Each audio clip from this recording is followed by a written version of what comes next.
What is up, Ghoul crew? It's your girl Naxrathi. I hope y'all have been amazing. I've been good. Life has been lifing. We had the computer issues, then work just kind of got to a point, but we're back and we're about to be more consistent because there's a couple of things that I realized while I was away. One, I think I already said this, but I have a newfound love and appreciation for visual novel horror games.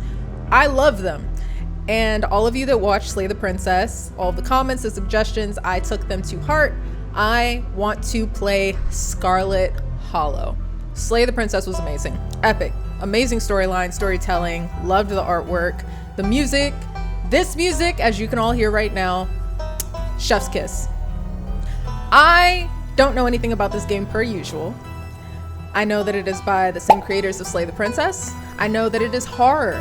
So I'm expecting some gut-wrenching, heartbreaking moments in here because Slay the Princess was pretty up there as well. There were some moments where I was pretty sad about the outcome of some situations, some of the choices that I made. And I'm sure this will be no different here because honestly, unlike Slay the Princess where they reassure you, guys, don't worry. This is a love story.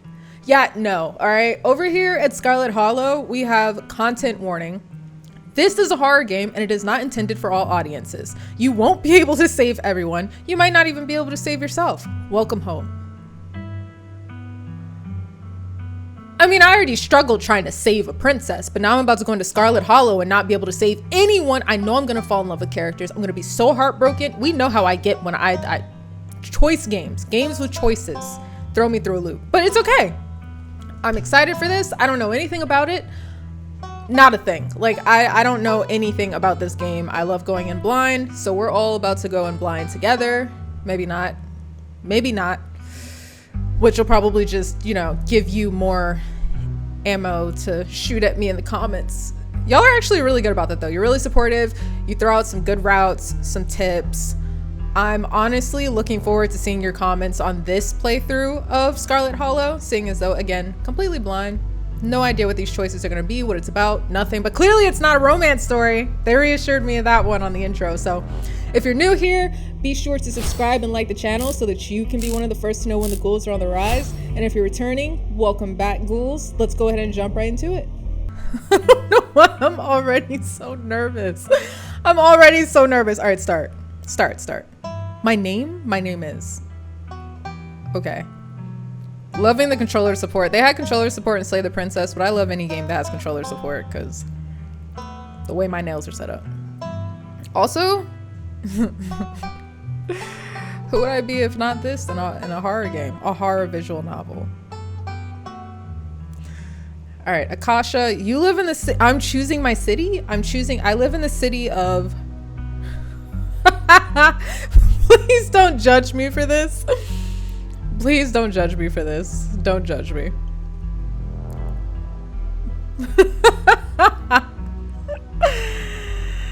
No, wait back. This is interesting. I know that this is gonna make for some interesting dialogue because this is just gonna be so funny. All right, does not impact gameplay. I love the inclusion here. I expect nothing less from the creators of Slay the Princess. Let's go ahead and do she, her. Traits? What are we doing here? Traits unlock additional paths and dialogue options? No way are they making you choose traits that are gonna, okay.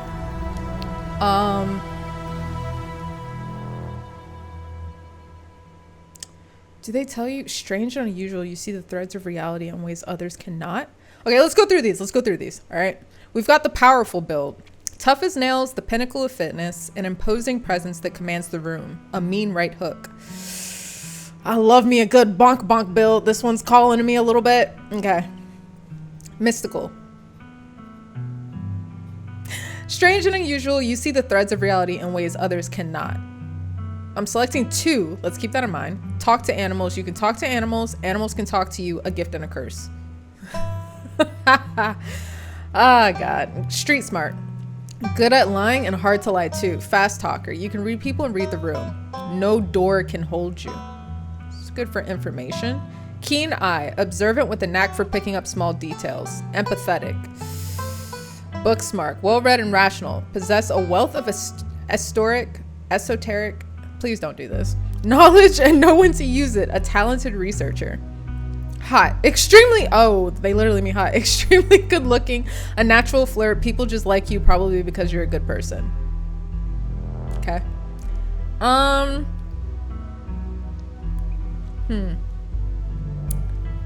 So I like to talk to animals. I like mystical and keen eye. Ooh, I think I want these two. I feel like this is probably such a meta trait building combination that I just did, but I like these two. You jolt awake as the bus hits a particularly nasty bump. You feel like you'd only just managed to start drifting off. And now here you are, awake again and still exhausted. For a moment, you're hazy on the details of where exactly here is, confusing this bus with the many others that came before it. But as your mind continues to reassert its existence in the waking world, the past few days come back into focus. The long-lost cousin, the bad news, the 26 hours of bus rides with countless late-night stops in seedy depots that would have felt unsafe even in the middle of the day. You wouldn't normally find yourself traveling like this, but your cousin bought the tickets. The funeral of Perlane Scarlet, your cousin's mother and your aunt, seemed like something you shouldn't ignore, even considering your own late mother's rocky relationship with this side of the family. Oh great, we're traveling somewhere, rocky with the family, it's a death, here we go. Mystical. Oh, okay, so this is an option I get because of the trait I chose. But it was also more than just the social pressure of the invitation that pushed you to accept it. Something has been tugging you back to this place your entire life. There was no choice to be made because you were always going to find your way here. So when your cousin called, you knew what had to be done. And now, the end of your long journey is in sight. You're almost in Scarlet Hollow. So anyway, as I was saying... Oh no, he's still here. He's been sitting next to you for the past 5 hours, talking at you without pause. You're not sure he even stopped when you started to doze off. At first you thought he was just being friendly, but that was several hours of one-sided conversation ago. I was up in Maryland. Hey! Looking for work, but mostly messing around because I was a dumb teen. Me and my buddies were doing our usual prank stuff, you know? Pushing joggers into the harbor, that sort of thing.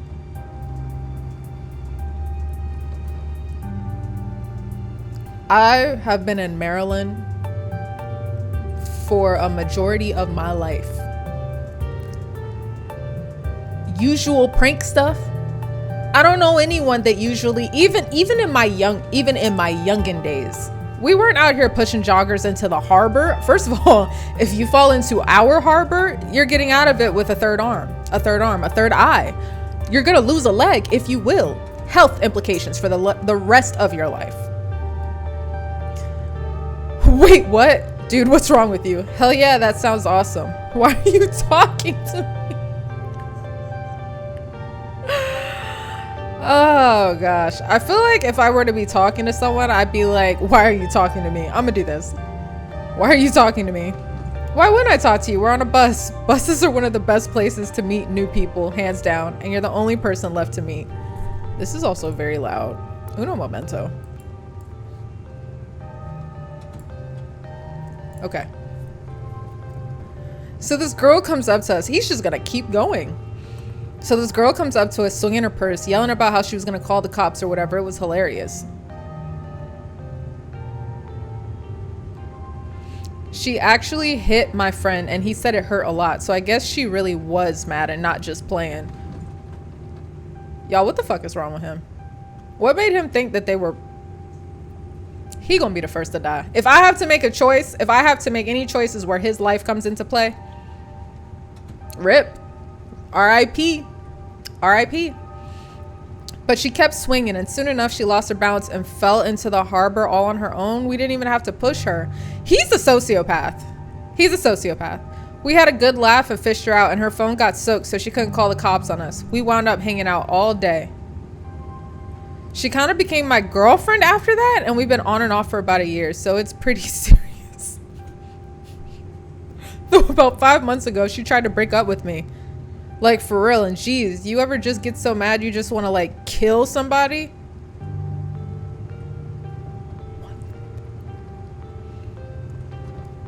I kind of feel like killing someone right now. Okay, he's clearly giving unstable, like, kind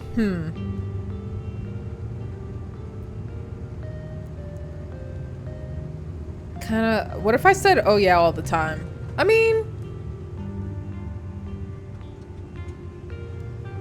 I do the same thing. Never followed through, of course.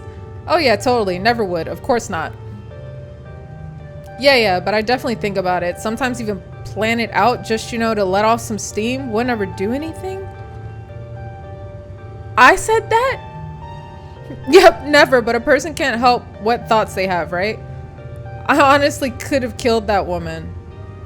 The fact that he said that so many times. Anyway, she's giving birth to our son right now, so I'm trying to get up to Virginia to be there for it. But I don't know if I'm like into that stuff, so I might just wind up on a bus to New York or something instead. I've always wanted to go there. I can't stand this person, and we're not even 5 minutes into the game yet, bro. Do you love her enough to make this work? What's wrong with you? Smart move. Get out while you still can. I really want to ask what's wrong with you.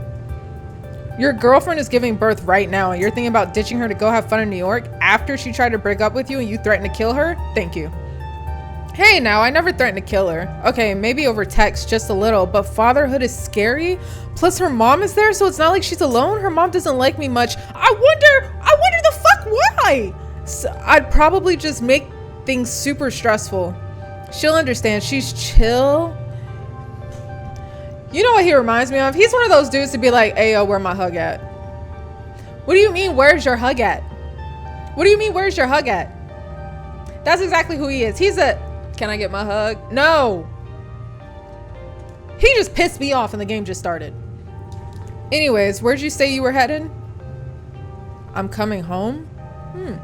I didn't. I'm gonna say I didn't. No need to be nasty. I was just asking. Not like I'm gonna fall you off the bus or anything. So if you aren't getting off at my stop, then you must be heading to Scarlet Hollow, right? Or the Holler, as they call it in these parts. That's the only other stop until this bus turns around. I ride it pretty often, so I'd know. Almost nobody ever goes up that way. Though come to think of it, I had a couple of buddies who went up there to work in the mine. There's a coal mine up in the Holler, you see, and there's always a job listing or two on the boards around here. Okay. I've never wanted to do that kind of thing myself. I like my lungs the way they are. Thanks, but my buddies got desperate enough to try it. You like your lungs the way they are, but never mind. I'm gonna keep my comments to myself. I haven't heard from them in a while now that I think about it. I should see if they're on Facebook, see how they're doing up there. Hope they didn't die. His obsession with death is already, like, he's already on my radar. He's already on my, he's going to be, I'm calling it right now, Ghouls. He's gonna be a problem later on in the episodes. He looks back at his phone for once, focused on something other than you. Oh, this is me. It was lovely meeting you. Hope you don't get too bored without me around to talk to. Here, I have something for you. I think the fuck not. The stranger rifles through his pack before presenting you with a dripping bag of peanuts. They're boiled peanuts. I got them at a gas station a few buses back. I noticed you haven't eaten much, so I figured you could use them more than me. Plus, they dripped all over my bag, so I don't want to carry them anymore.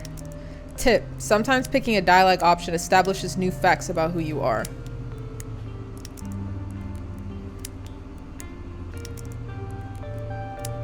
No thanks. You put your hand up to say no. I'm not really hungry. There's still a good 45 minutes left in your journey, pal. Assuming nothing goes wrong, best to have them on hand. The young man sets the peanuts down on the empty seat next to him. The juices dribble out through the bottom of the bag and into the upholstery, instantly soaking it in peanut brine. And with that, I leave you. Safe travels, friend. We're not friends! And just like that, you're alone. The stranger's peanuts soaking into the seat across from you. That's a crazy statement. Maybe you can finally get some sleep. Next stop, Scarlet Hollow. End of the line. Almost there. So we met a sociopath on our way to Scarlet Hollow. That's so befitting of a horror visual novel. The bus finally comes to a stop, its brakes squealing as it deposits you in front of the Scarlet Hollow bus station. The sign at least reads bus station, but calling it that feels disingenuous. At best, it's a kiosk. Though for a small town like this, you're amazed there's so much as a road, let alone a bus that drives on it every week. The driver quickly shuts the door behind you and starts the engine, kicking up dust clouds as he pulls away, eager to leave you and this place behind. Hey, Akasha. That has to be my cousin. You instantly recognize the worn young woman from the few public photos on her Facebook page. She's your cousin, Tabitha, and she looks annoyed to be here. Looks like somebody needs a hug. Hey, Tabitha.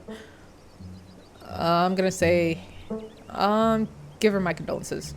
I'm so sorry for your loss, Tabitha. Yes, great, thank you. All right, bitch. Let's get back to the estate. I don't want to spend any more time down here than I have to. Your cousin turns and motions to an old BMW parked near the bus kiosk. You follow her, clambering into the dusty relic. What is... Everyone I've met is just... It doesn't take much driving before the only signs of civilization are the car you're in and the road you're on. Tabitha maintains an icy silence as she focuses on the road. She's clearly not personable, nor does she like me. I'm not surprised Mom had bad blood on this side of the family. Tip: dialogue options labeled Explore can usually be taken without advancing the story. They can impact relationships and unlock additional story paths, so choose carefully. Okay.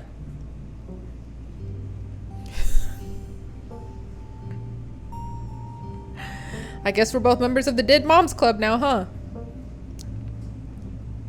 Your cousin turns to stare at you in icy hatred in her eyes. Maybe this would have worked to ease tension if she were someone else, but she isn't. She turns back to the road, her expression cold and unforgiving. I can't believe we've never actually met before this. You have your mom to thank for that. Or had, I guess. See, she gets it! No, maybe not. You can feel the same careless cruelty in Tabitha's words that your mother would use when she talked about Perline and the old Scarlets.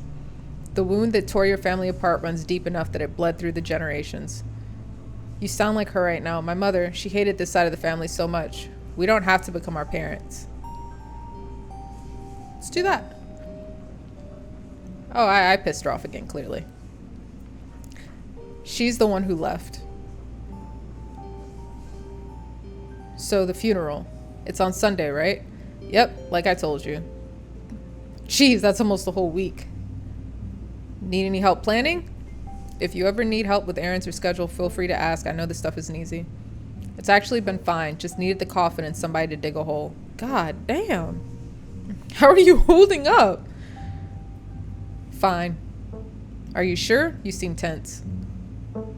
You know you can talk to me, right? I went through something similar when my own mom passed. She tenses up even more at the mention of your mom before letting out a heavy sigh. Maybe it's a sore spot for her. You quickly apologize. I'm sorry. I know that's probably not what you're looking to hear right now. Look, I appreciate your concern, but I'm fine, really. Remain silent. You decide to sit in silence with your cousin as the car eases up the steep mountain road. Bro, that house is on its last leg for real. All I'm saying is one bad windstorm and it's over. We're all toppling down the hill. We're going down the mountain pass. We are not coming back up. Scarlet Hollow. Why is one side of the house sagging like that? Do they have like, they need to call someone. They need to call someone because I'm just an earthquake. Honestly, me walking through the house and sneezing, half of the house is gone. Half of the house is gone.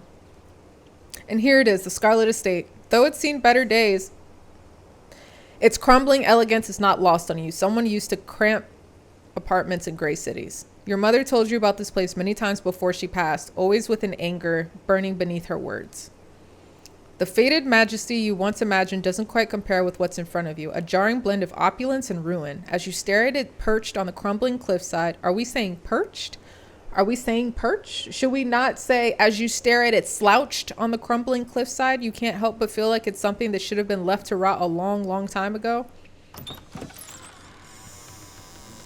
Even the inside of the house is tilted. You're hit with the blast of dusty air as you step across the threshold and into the foyer. Everything in this room has been here for much longer than you've been alive, each object cemented in place with layers of dust and cobwebs. You can hear doors creak on their hinges and the aches and moans of ancient floorboards as the house itself sways in the wind. Welcome to our I'm sorry, was that a ghost? Welcome to our family's humble estate. Unfortunately, due to the current state of the house, only a few rooms will be safely accessible during your stay. I wouldn't go wandering anywhere else if you value your limbs. The floors have been known to give out. If you know what's good for you, you'll stick to your room, your bathroom, and the kitchen. And hallways, I guess. Well, we know I'm clearly gonna roam around. but only the hallways you need to use to get to those places. I'll show you around so you know where it's safe to walk. You can leave your bags here for the time being. Cool, thanks. So you live here? It's beautiful. Lie, it's beautiful. I mean, honestly, it really is beautiful. I thought y'all were loaded. Can't you afford to fix this dump? I'm gonna have to go through and just do a jackass playthrough, honestly.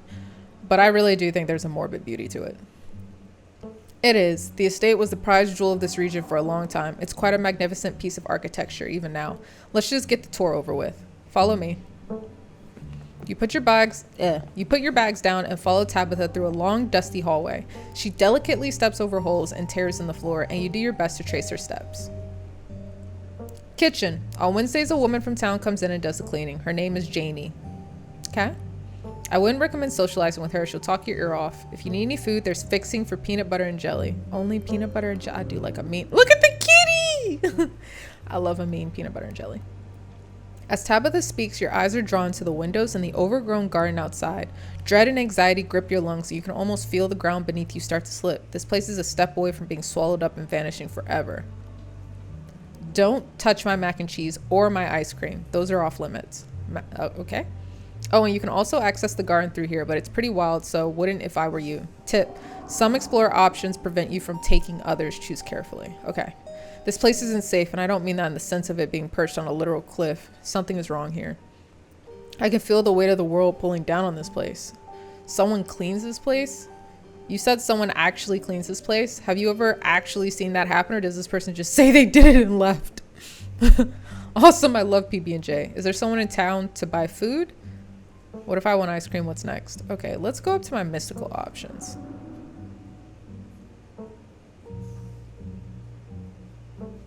If I tell her something's wrong here, let's just say I can feel the weight of the world pulling down on this place.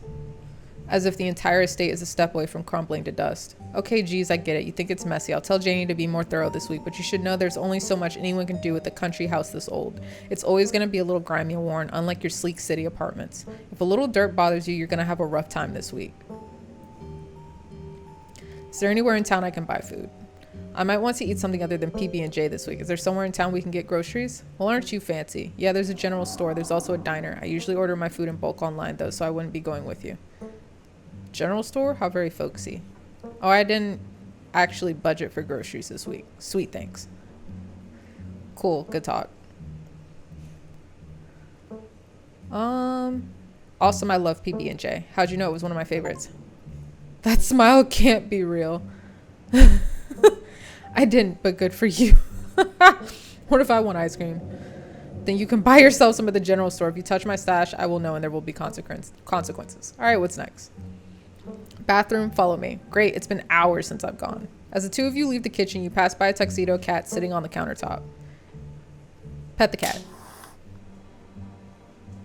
Before following your cousin down the hall, you decide to pet the cat. She bites you hard and hisses violently. Tabitha sighs.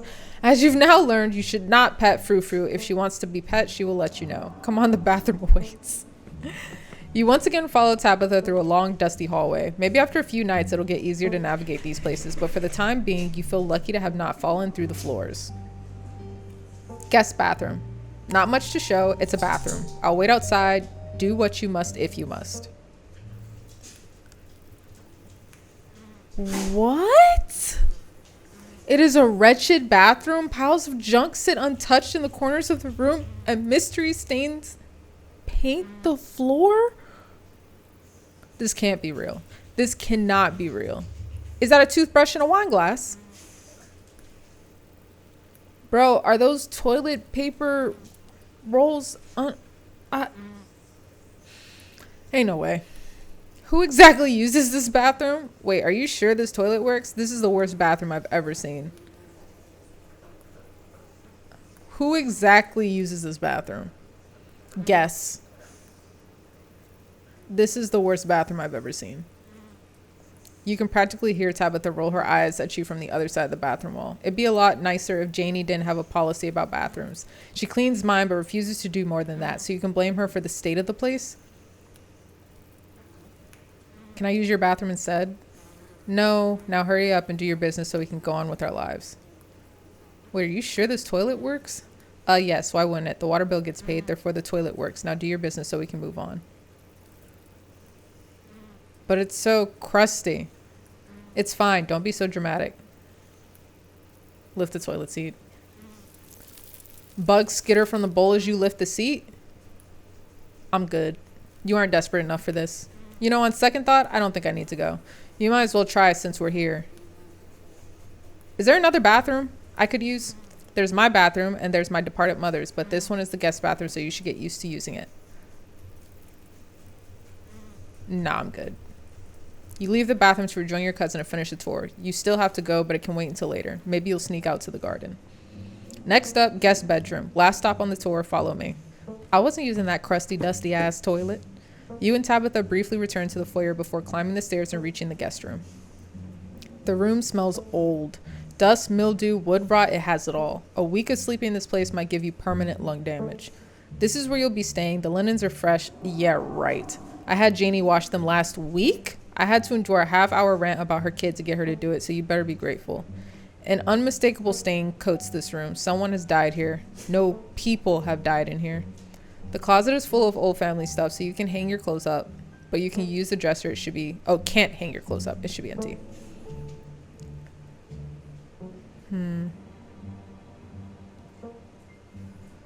Who used to sleep here? When? This house is almost 150 years old. Many, many people have slept here, and now you'll sleep here, carrying on the fine tradition of bedrooms being slept in. People have died here, haven't they? I sense a heavy spiritual fog hanging over this room. People have died here, haven't they? Like I said, this house is almost 150 years old. Obviously, people have died here. What's with all the boxes? Old family stuff. Offer to help move them. Do you need help moving them? Tabitha eyes you up and down for a moment. No. Jeez. It seems a little dusty. You spend a moment searching for the right word. Dusty. Wow. Sorry I'm not giving you the 5-star hotel treatment you so desperately seem to need. You can dust it yourself if you care that much. I guess I'll start getting settled. Follow me. I'll take you back to the foyer so you can collect your belongings. They clearly don't have a lot of guests. This concludes our tour. I'm afraid I must return to my duties, so you'll have to entertain yourself for the rest of the day. Don't expect to see much of me. Tip: some dialogue options will open additional conversation paths, some right away and some others down the line.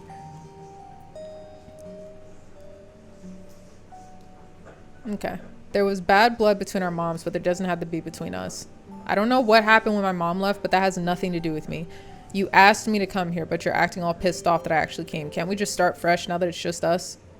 Look, I'm sorry I've been testy since you've gotten here, but you aren't exactly one to talk. You've been a horrible guest. Maybe we can start fresh tonight. Just stay out of my hair until then, okay? I have work to do. What kind of work do you do? Where are you going? Are you sure you can't take the day off? I won't keep you, but we should hang out when you get back. What kind of work do you do? I run the coal mine, same as every Scarlet who came before me. Except for you and your mom. It requires a lot of time and concentration, so I'd appreciate if you didn't keep me for long. Can I come watch? What? No, the mine is dangerous. I can't babysit you and do my job. I didn't know we owned a coal mine. We don't own the coal mine. I own the coal mine. Your side of the family forfeited any claim to it years ago.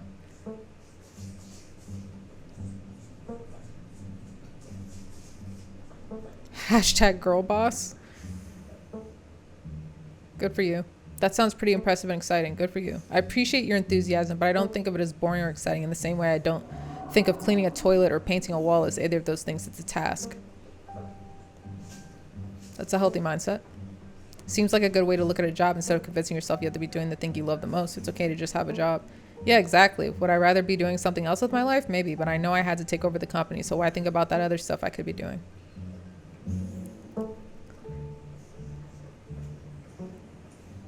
She just said it was important, so I'm going to say I won't keep you, but we should hang out when you get back. We'll see. There's a lot that needs to get done this week. Your cousin leaves through the front. She have to slam the door like that. And now it's just you and this sprawling, decrepit estate. A PB&J sounds great right now. Settle in your room. Go straight to the forbidden wings of the estate. Might as well head to town. We didn't eat, right? Why don't we get settled? Now that your cousin is gone, the aches and pains of your journey sink into your bones. You stumble back upstairs to your room, suitcase in tow, eager to unwind before you face the rest of the day. You stand at the entrance to your room.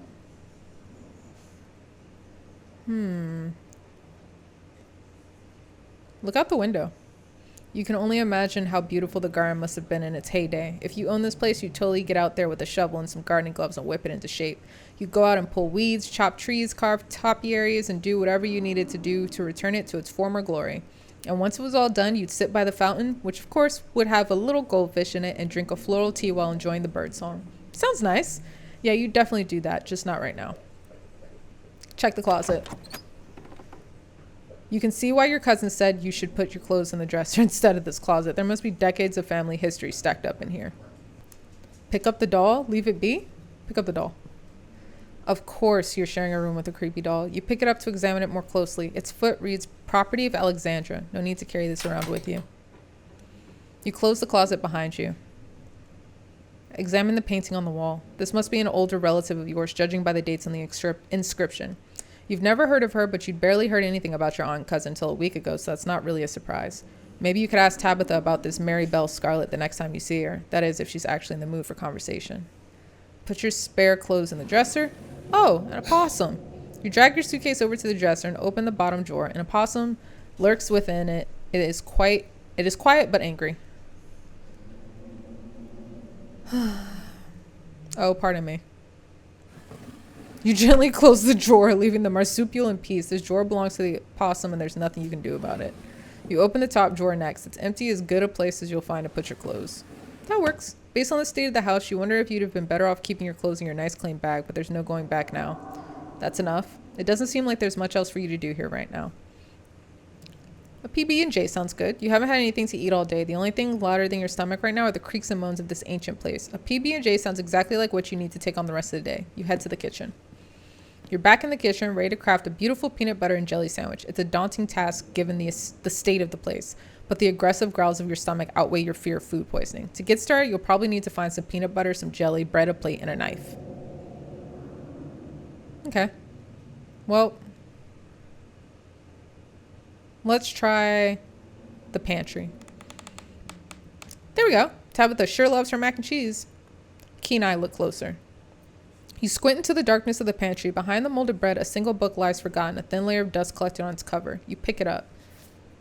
You flip to a bookmarked page. Both calf's brain and aspic are unappetizing enough on their own, and you can only imagine how vile the combination of the two would be. What kind of person would call this their favorite food? No wonder your mom ran far, far away from this place. You shut the book and put it back in its place. Take the bread. You pick up one of the non-moldy loaves of bread. Great, one step closer to a satisfying snack. All you need now is a plate, a knife, and PB&J itself. Take the peanut butter, the king of nut butters, and only 3% of each jar is mashed up cockroaches. Holy shit. All you need now is some jelly, a plate, and a knife. Close the pantry. Close the pantry door as best you can and turn back to the rest of the kitchen. Let's search the fridge. As you approach the fridge, your eyes catch a note taped to the door reading "Janie, stay out" in all caps. Below it, in separate handwriting, are the words "Okie dokie." You open the fridge. You already feel a deep urge to wash your hands, even though you have yet to touch anything other than the handle. Take the jelly. You reach for one of the unopened jars of grape jelly, carefully checking its expiration date. You breathe a sigh of relief when you realize it's recent. This was either purchased specifically for you, or jelly is one of the few things in this kitchen Tabitha actually uses. The only things you need now are a plate and a knife. Better close this fridge and keep looking. Yeah, just close the fridge. You return to the kitchen, closing the fridge behind you. All right, search the cabinets. This cabinet must be where Tabitha keeps the dishware, and oddly enough, the utensils. That is quite odd. Examine the mug.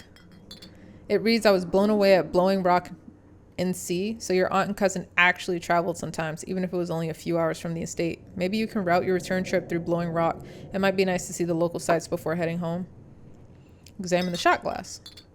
It reads, "I survived Deb's 50th. Your aunt's name was Parlene, so this wasn't from her 50th. From the few stories you heard from your mom, Pearlan wasn't the type to have kitschy friends who gave out themed shot glasses at their birthday parties.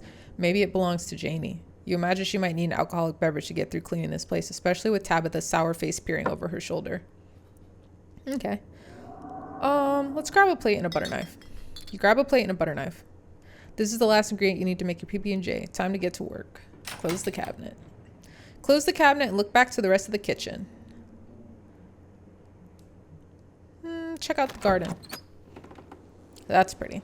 This garden was reclaimed by the wilderness long ago. It might not be very safe, but who's to stop you from venturing deeper? Explore the garden. You wander further into the garden. It's quiet out here. Turn to the kitchen.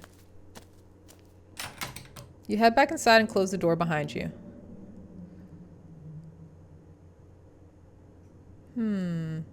Frou-frou. The cat hisses as you draw near, but remains firmly in place. This is clearly Frou-frou's spot on the counter. Okay, you back away from Frou-frou, not trying to make any sudden movements. Make the PB&J.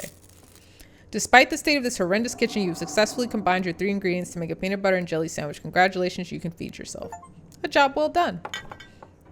All of that hassle and took you less than a minute to eat. The rest of the day lies in front of you. We're done here. Congratulations, you've eaten and have a full day ahead of you. What do you want to do next? Might as well head to town. There's not much left for you to do here other than head out and explore the town. You do just that. If you'd have known you'd wind up having to walk all the way back to town, you probably would have just asked Tabitha to leave you at the bus stop, especially with how unhappy she seemed to see you. If only you could wipe the slate between the two of you clean and bury some of the tension. Though maybe her mother's funeral isn't the best time for something like that. Then again, maybe it's the perfect time. Continue down the path. It's really pretty out here. Continue down the path. Finally, you made it back to town. The holler, as the guy on the bus called it, has probably seen better days. It still has the feeling of an idyllic country town, but its sidewalks are cracked and many of the storefronts are boarded up, their windows dusty with age. A chill breeze sweeps down the lane and you shudder, suddenly feeling as if you're peering into a grave. Puppy! Gretchen, come back! Quit bothering strangers! Sorry about that. Gretchen can be very slippery when she wants to be. She loves to get loose and cause havoc. Aww. Is that supposed to be a dog? A pug! She's so cute! I love pugs. Thanks. She is cute. They even have this snorting noise! Sure, most of her teeth have fallen out and she's gotten a couple weird growths, but for a 17-year-old pug, that's pretty good. That's amazing. 17, that's incredible. It sure is. I'm hoping she beats the current record holder and makes it to 19. Or better yet, 20. The more time we get together, the better. Isn't that right, Gretch? Oh, but what am I doing? I got so caught up in the excitement of meeting someone new that I entirely forgot to introduce myself. I'm Stella. It's not often I see a strange face up in the holler. Every now and then there's a new crop of coal folk, but you don't look dusty enough for that. You aren't in town for the funeral, are you? The Scarlet funeral? Introduce yourself. Hi, I'm Akasha. You must be Tabby's cousin, right? That's the only person I can think of who could come to town for the funeral. How's she holding up? To be honest, I've been a little worried about her all up in that big house. I'm sorry, did you say Tabby? Why do you want to know? I don't know how she's doing. The real Tabitha's buried under whatever icy front she's putting on. She's in conflict with herself. Whoever I met today isn't the real Tabitha.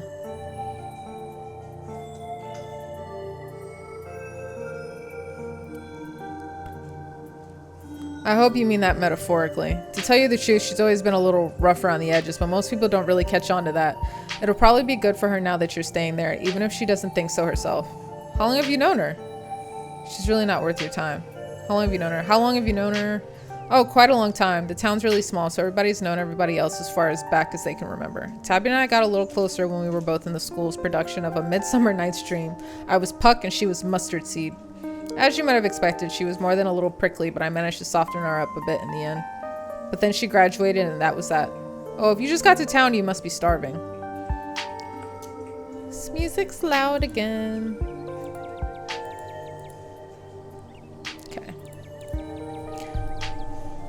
I was just on my way to the diner for coffee and they've got amazing biscuits. My treat. Follower. Didn't have any other options. Holy crap, there's actually people here. The pleasant aroma of greasy breakfast food hangs heavy in the air. In contrast with the empty, lifeless atmosphere of the family estate, the diner is full with the comforting den of human life. Wow. All of which grinds to a sudden halt as the patrons realize that a stranger has entered the establishment.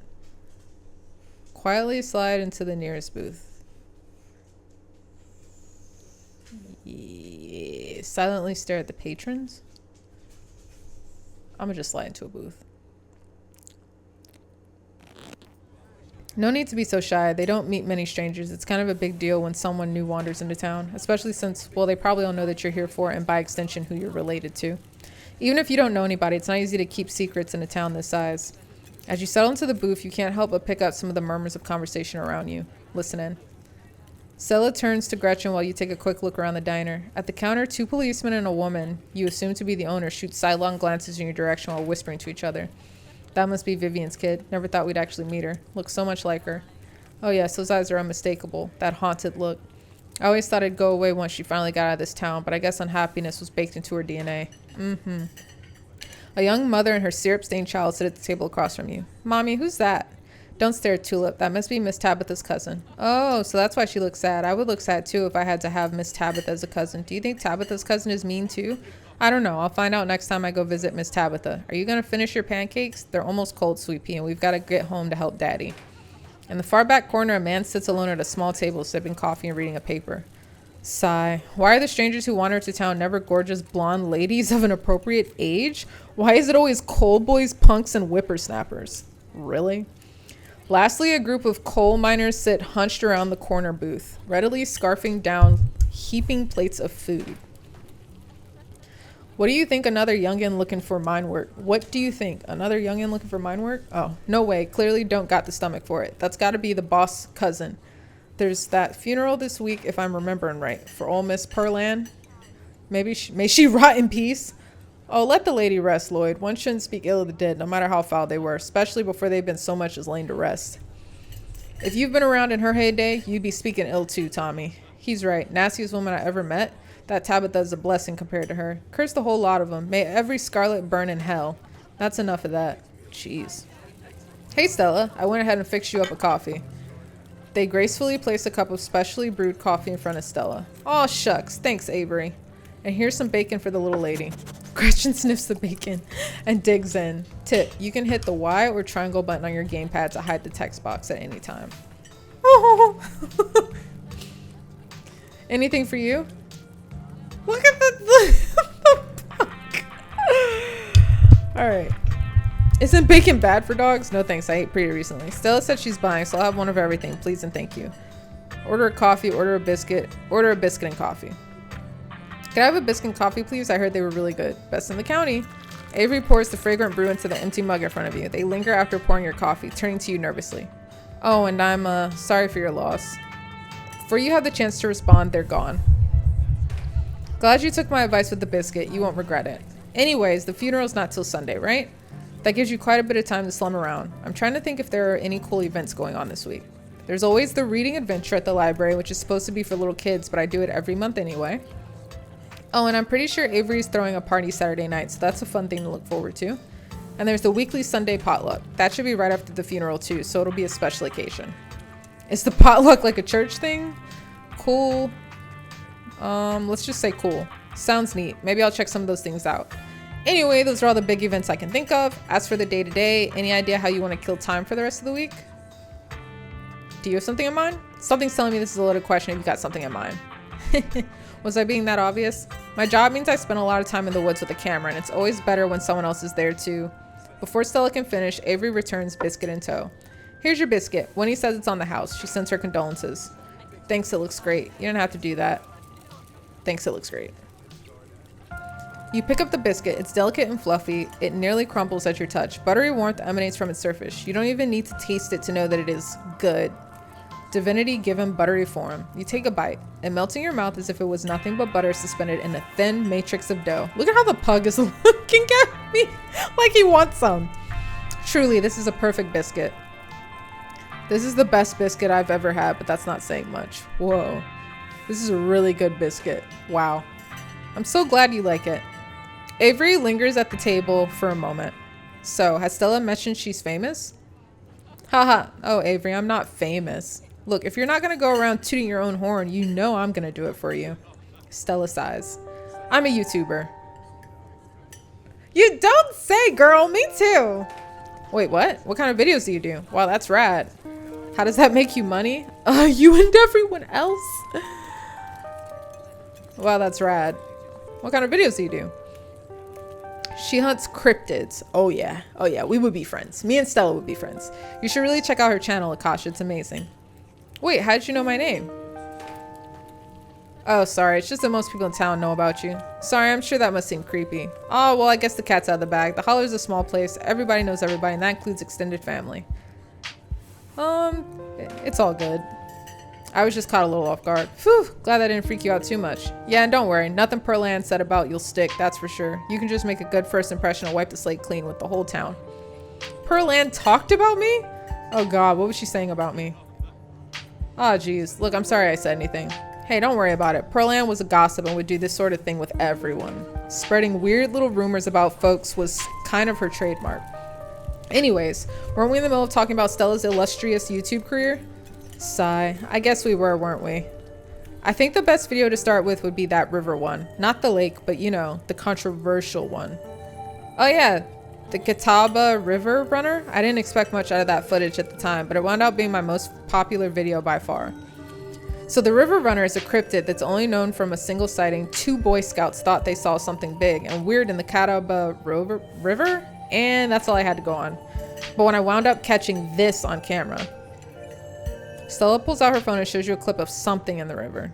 Despite the shaky camera footage, you can clearly make out the shape of the creature's head and its relative body proportions. You're pretty sure it's a cat, and a big one at that. Some folks said it was a beaver, but if that was the case, it'd be at least twice the size of any beaver I've seen. I also had people saying it was a dog. What are they? Oh, I guess I can't see it. Or even a capybara, but that must have escaped from a local wildlife sanctuary. I'm still not sure what it was, and I'm the one who saw the thing with my own 2 eyes. I can't talk right now. I'm still not sure what it was, blah, blah, blah. Okay, it looks like a big cat. There's an honest-to-God cryptid there. Oh yeah, totally a dog. Or wait, a beaver? Hold on. Whatever it is, this should be left alone. It looks like a big cat. See, it's got those little kitty ears right there. Maybe it's a mountain lion. No, no way. It's absolutely not a mountain lion. There are no mountain lions this far east. I did a whole video on the Appalachian mountain lion myth and found jack squat, and there's no reason one would be swimming in the river like this. They're not fans of water. And the body is too long, no way. Personally, I'm a fan of the capybara theory. Sure, it's not like any local sanctuaries are missing one, but there's always people keeping exotic animals as pets. Kind of a sewer gator type situation. Haha, exactly. Some exotic pet owner set it free, and now it will forever roam the Catawba, confusing Boy Scouts and YouTube commenters for years to come. So speaking of things to do around town, I was actually planning on filming this week's video tonight. I was wondering if maybe you'd want to come along. It's a pretty easy one this week. We wouldn't even have to camp anywhere. I'm gonna go after the... Wait, no spoilers. Whoops. Sorry, Avery. It's okay. I should probably get back to it instead of standing around chatting with friends. See y'all around. Now that the coast is clear, I'm going after Skunk Ape. What's Skunk Ape? It's like Bigfoot, but smellier. Most skunk ape sightings are from Florida, but while I was doing research for last week's video, I came across a report where a lady from a town over claimed to have seen one on her deck playing tug-of-war with her dog. And as I leave no stone unturned, I decided it was worth investigating. So what do you say? Want to tag along? Hold the camera for me while I narrate against a darkening sky, that sort of thing? That depends. Will Gretchen be there? Absolutely. I'd love to come along. That's great. It's been a while since I've had anyone besides Gretchen out there with me. This is going to be a lot of fun. I actually started the channel with a couple of buddies of mine back in middle school, so it's kind of like a blast from the past. Me and Kanika and Reese running around in the woods, flipping over rocks and bothering salamanders. Our videos were terrible, but we had a lot of fun, and that's all that mattered to us. You know, that gets me thinking. I wonder if they'd be down to come along with us, get the old gang back together. Though I guess Kanika has to close out the general store tonight, so I'm pretty sure she's a no-go. But Reese, I think there's a decent chance we could get him to come out of this hidey hole if he's up for it. Do you mind if I make a quick call? Stella pulls out her phone and dials it, waiting while it rings. Reese, dude, what's up? Feel like it's been forever. Aw, man, I'm sorry to hear that. Do you want me to come by, or... Okay, if you're really sure, but if you change your mind... Oh, I was just calling to ask if you wanted to come out to the woods tonight. I met somebody cool in town today. She's Tabitha's cousin. I know. Yeah, just here for a week. Anyway, we're gonna look out for Skunk Ape. We could take the easier trails if that would help. Dang, man, that sounds awful. I hope you take it easy tonight. I'll swing by sometime this week and we can have a more low-key hang. How's that? Haha, yeah, I'll bring her. Talk to you soon. Bye, bud. Looks like it's just you and me, pal. Did he ask you to bring me to his house? Why? He's excited to meet you, of course. I think you'll find most folks in town are. Is he okay? He's not feeling well, that's all. He had a lot going on in the past, 10 years or so, but I feel like it's gotten a lot worse recently. I can't remember the last time I saw him leave his house. Oh well, it's not my place to talk about, really. I just got a little excited thinking about having him along again. He's hilarious. You'd love him. We should swing by his place sometime this week. That'd be nice. I'd love to meet your friends. Awesome. I'll make it happen. He's definitely the trickier one to meet. Kanika is much easier to track down since she's at the general store basically every day. But friendship can wait. We've got a skunk ape to hunt. So we should probably head out if we want to make it up the mountain before it's too dark. Come on, let's blow this popsicle stand. You pause before getting up. Maybe it's time to make a good first impression. After all, it seems like everyone in town has heard awful things about you from your now deceased aunt. Leave a generous tip. You reach into your pocket and pull out a crumpled $5 bill. You know it's a bit more than anyone would expect to get from such a short dining experience, but you might as well share the wealth while you've got it. You smooth out the bill before placing it on the table inconspicuously. Oh, that's awesome of you. Avery will be appreciative of that, I'm sure. Stella turns to leave the diner with you following close behind.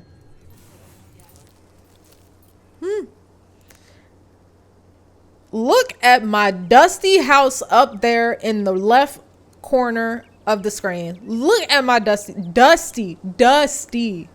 It hadn't been very cold when you first arrived in town, but as the sun dips closer and closer to the horizon, a chill descends upon the hollow and you see your situation with renewed clarity. You're in a new place, far from civilization, the people you know following someone you just met into a dark forest in search of monsters. Sounds like a good time to me. You feel a sense of foreboding, more alive than you've been in years. Yeah.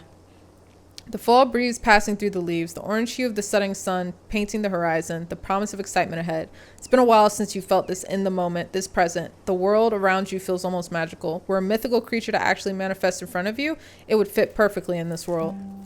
Gotta love this brisk fall weather. This past summer was the hottest on record since last year at least. You know how it is these days. Each summer is the hottest yet until the next summer, which always finds a way to be so much worse. You ain't never lied, because in Maryland, gosh, we had a terrible heat wave years ago. It's just nice to feel a chill in the air and see the leaves change, like normalcy is restored, if only for a moment. Sorry if that was a bit of a bummer. We should talk about something more fun, like skunk apes. Are you really expecting to find anything? Do you ever hunt things that aren't cryptids, like ghosts and whatnot? What's the weirdest thing you've seen out here other than cryptids? Has anything ever happened on these hikes? Let's start with, do you ever hunt things that aren't cryptids, like ghosts? Like ghosts, demons, werewolves, that sort of thing?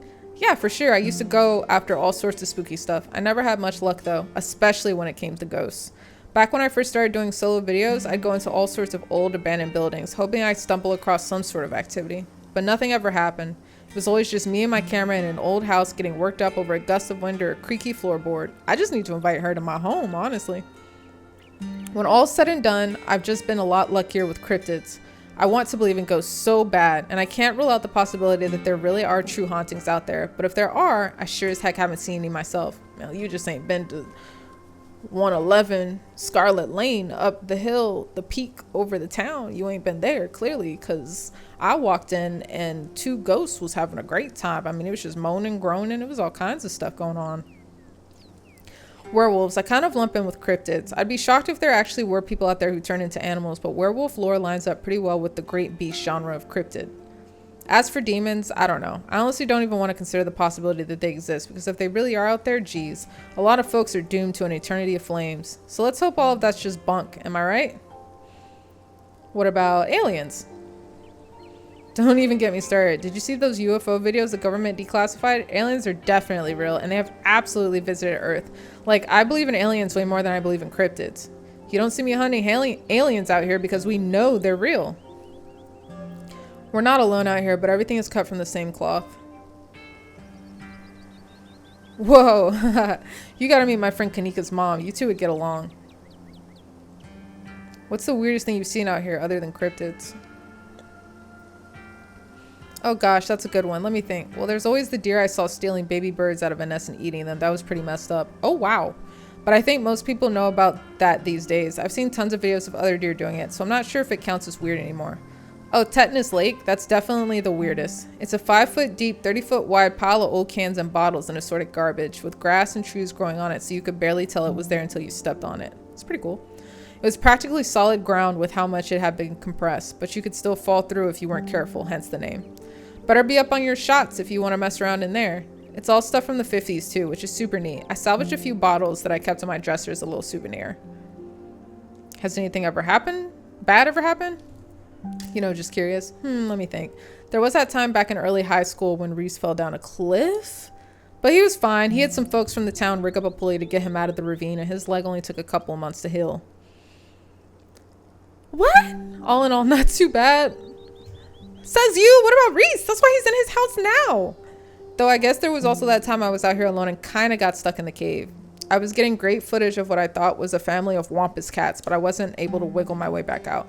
Turns out that the wampus cats were actually skunks who very much did not appreciate me blocking the entrance to their hidey hole. And instead of running for help, Gretchen just sat outside, bored to tears. Lassie, she is not. It took about an hour to get loose, which was pretty intense, but a few tomato juice baths later, I was right as rain, so it could have been a lot worse. Oh, and there was a time I accidentally stumbled onto old Duke's property and nearly got my head shot off. But that happens to everybody sooner or later. I barely count it. So yeah, these hikes aren't all that dangerous, all things considered. Are you really expecting to find anything? What are the chances we actually run into a skunk ape in just one night of filming? That's fair. We are hunting a creature that stayed hidden from humans long enough to gain a mythic reputation. What are the odds of something like that popping out to star on my little YouTube channel? But hey, the chances are never zero, right? Did you hear that? Please be Gretchen. Please be Gretchen. Please be Gretchen. Oh, calm down, Gretchen, you old mutt. Same to you, Stella. You're always jumping at nothing, girl. Phew, sorry for getting spooked, Duke. I thought you were some creature of darkness. Nah, girlie, just old Duke. Now, what the hell are you looking for way out here? Skunk ape? Sorry, I asked. And who's this you've suckered in coming with you? Wait a trick. You aren't. Is that? Yep. I see. Welcome to Holler. My condolences. I'll keep you in my prayers. Now both of y'all head on back to town, you hear? It's best you steer well clear of this area tonight. I'm out dealing with my own critter and won't be too appreciative if a couple fools with a camera scare away the more sensitive wildlife. What are you hunting tonight? Something tall and hairy? Something musky? You see anything like that recently? Wouldn't you like to know? You never could stay in your business, Stella Richmond. Put that damn camera down. Aw, come on, Duke. Maybe I could help out. I'm pretty good at tracking. You know I learned from the best. That you did, but I have yet to see a shred of proof that you listen to any of it. The way you tromp around the woods at night yelling about chunkabuggers or whatever you have. Something's been getting at my chickens. I've lost 3 this week and can't afford to lose many more than that. I'm so sorry to hear that. But I wonder if skunk ape has a taste for chicken. Now see, this is why I didn't come to you about these things. It ain't no skunk ape, whatever the hell that is. I know exactly what this is, but I know you won't believe me if I tell you. Oh, Duke, you don't think it's... I do, actually. It's those damn mountain lions. They're out there, Stella. I don't care what your little investigation's turned up. You haven't been out in these woods as long as I have. These sons of bitches are sneaky. Of course you wouldn't find any in one night of tracking. And I know for a fact that's what's been getting at my chickens. It couldn't be anything else. I'm telling you, man, mountain lions are extinct in these parts. There hasn't been an actual sighting since the 1990s, and even those were iffy. I can't believe you go out there on your YouTube saying some river monster spotted by a couple school-age Boy Scouts has been 100% confirmed, yet Appalachian cougars are some kind of far-fetched fantasy made up by geezers like me. He has a point! I mean, he's spitting facts. Like, you believe in a skunk ape? First of all, I've never heard of a skunk ape as a cryptid, but you're telling this man that mountain lion... Let Duke cook. Let him do his thing. You made me look like a fool. I read those comments people were posting on your video. They were calling me all kinds of names just for seeing things with my own eyes that I know to be true. I'm sorry, Duke. I didn't mean to sick anybody on you. I just don't think it's plausible. That don't make no sense. You'll eat those words when I come carrying a mountain lion corpse out of the woods at dawn. If you two don't want a face full of buckshot, I suggest you run home and stay out of the woods tonight. That's crazy. As Duke's words leave his mouth, a sinking feeling starts to pull at your stomach and you glimpse brief flashes of something terrible to come. Whatever it is, the 4 of you are bound to meet it, and it will change you forever. I don't think this night ends well. There's something waiting for us deeper in the woods. Yeah, I know, I'm hunting it. What if it's not a mountain lion, though? What if it's... Oh, don't you get started again. If your daddy could hear you now going on about ghouls and goblins using what he taught you to run around these woods like some kind of paranormal investigator, Do you want that to be his legacy, girl? And besides, you know my boy Bo and me are heading down to the state fair to show off Big Betty this week.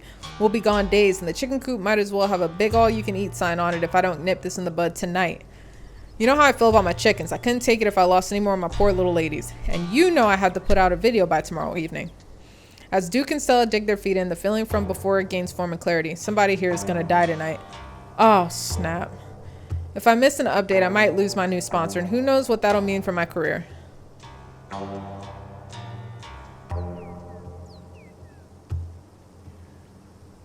Ooh.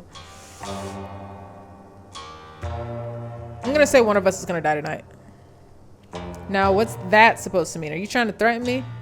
I don't know, it's just a weird feeling. A weird bad feeling. Whoa, are you psychic or something? Signs point to yes. Whoa, what am I thinking right now? Ah, hush, you aren't psychic. You're just trying to unsettle me, so I'll let y'all go off in the woods to film your little video. Akasha, I think you freaked Duked out enough for one evening. Maybe we should leave the poor man to his wild goose chase.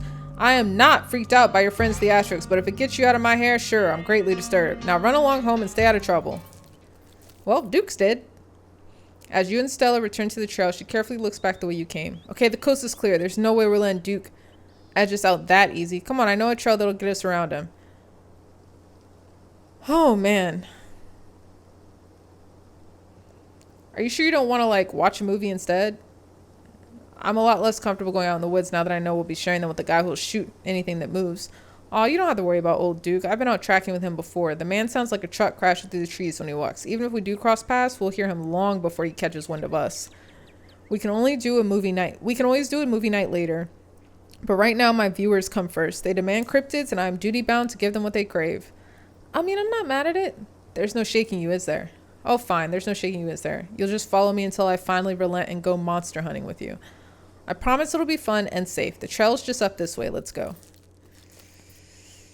All right, ghouls. We about to see who's gonna kick the bucket. All right, this looks like a good shot. Mind holding the camera? She hands you the camera and takes position. That's so cute. Ahem. As night falls, my new assistant, the mysterious Akasha, and I find ourselves on a high hill in the Blue Ridge Mountains, where we'll begin our hunt for the elusive yet pungent skunk ape. Though mostly encountered in Florida, this possible relative of Bigfoot has been spotted all along the southeastern edge of the United States, including right in this very county. Here's hoping we get a glimpse of tonight. We'll check back once we're on the trail. Until then, stay searching, Stellars. Stellars? That's funny. I can take that camera off your hands for now. We'll be able to start the tracking scenes once the sun sets all the way. In the meantime, we get to take in all of this gorgeous scenery. Mystical. Duke may be gone, but that feeling in your gut still lingers. Something terrible awaits you, something unavoidable. Though what exactly is wrong in these woods still eludes you. What's wrong is that it's quieter than it should be. The air is a little too still, the creatures of the night a little too absent. These hills are stale. It's breathtaking. It's hard to take it all in with all that danger. Being this far from civilization stresses me out. Let's do... There's something wrong here. It feels oppressive, dark. You don't happen to mean stinky, do you? Do you think you're smelling the skunk ape? No, it's quiet. The whole hillside feels dead. Now that you mention it, it is a little quieter than it is usually out in these parts. Maybe the skunk ape scared off some of the local wildlife. Oh no. Oh no. Your quiet moment with Stella is broken by a loud percussive snort.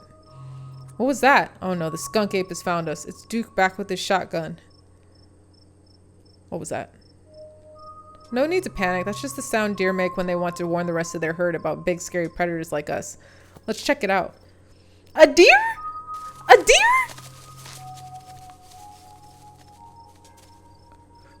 As you and Stella hear the footfalls of animals retreating into the woods, she reaches for her flashlight. A single deer remains behind, staring down the beam of light while Gretchen whines and pulls at her harness? And then it's gone? That was not a normal deer. Jeez, Gretchen, calm down. You're gonna hurt yourself. She cannot handle deer. When she gets like this, I usually have to pick her up and hold her. She has a bad habit of slipping her harness when she wants to go after something. You're too much of a potato, and they don't make harnesses to fit potatoes, do they? There was something wrong with that deer. Yes. Yes.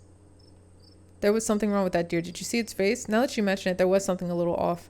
I bet it was an abscess, maybe a tumor. It's not like wild animals can get those taken care of, so they just get bigger and bigger. Poor thing. But there's not much we can do about it.